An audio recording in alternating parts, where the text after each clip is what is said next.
രേണു സുധി എന്ന് പറയുന്ന മത്സരാർത്ഥിയുടെ ഒരു ഗെയിം നമ്മൾ കാണുമ്പോൾ അത്ര നന്നായിട്ട് അങ്ങനെ സംസാരിച്ച് നിൽക്കാൻ പറ്റുന്ന അങ്ങനത്തെ ഒരു കണ്ടസ്റ്റന്റ് ആയിട്ടൊന്നും എനിക്ക് തോന്നുന്നില്ല. പക്ഷേ എവിടെയും അങ്ങനെ വിട്ടുകൊടുക്കില്ല. ടാസ്കുകളൊക്കെ ചിലപ്പോൾ മാക്സിമം 100% കൊടുത്ത് ഗെയിം കളിക്കാൻ പറ്റുന്ന ഒരാളായിരിക്കും. അതുപോലെ തന്നെ ഏത് വഴക്ക് വന്നാലും അവിടെ ചാടി വീഴാനും ആരെ കൂടെ ഫൈറ്റ് ചെയ്യാനും മടിയൊന്നും കാണില്ല. പക്ഷെ പോയിന്റ്സ് പറഞ്ഞ് കൗണ്ടർ ചെയ്യാൻ പറ്റുന്ന ഒരു കണ്ടസ്റ്റന്റ് ആണോ എന്ന് ചോദിച്ചാൽ ഇതുവരെയും അല്ല എന്നാണ് ഉത്തരം.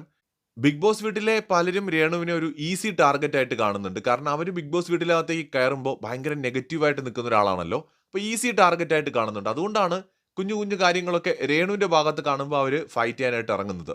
മറിച്ച് വേറൊരാളാണെങ്കിൽ ചിലപ്പോൾ അങ്ങനെ ഇറങ്ങില്ല.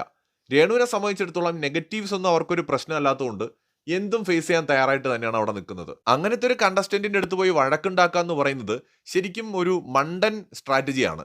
ഇന്നലെ തന്നെ പോയി വഴക്കുണ്ടാക്കിയവർ ശരിക്കും കാണിച്ചത് മണ്ടത്തരമാണ്. മിണ്ടാതിരുന്ന രേണു സുധിയെ പിടിച്ച് ക്യാമറയുടെ മുമ്പ് നിർത്തി സ്ക്രീൻ സ്പേസ് കൊടുത്ത പോലുണ്ട്.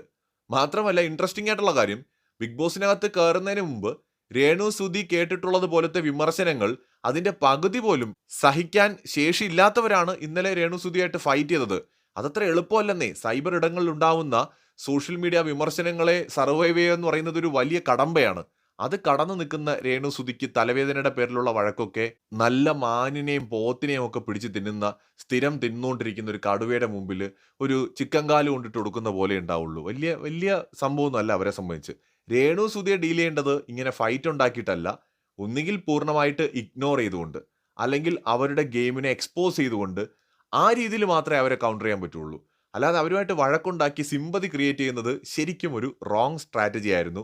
പല കണ്ടസ്റ്റൻസും ഇതൊന്നും മനസ്സിലാക്കാതെ എന്തിനോ വേണ്ടി തിളയ്ക്കുന്ന സാമ്പാറിനെ പോലെയാണ് ഇന്നലെ ഗെയിം കളിച്ചത്.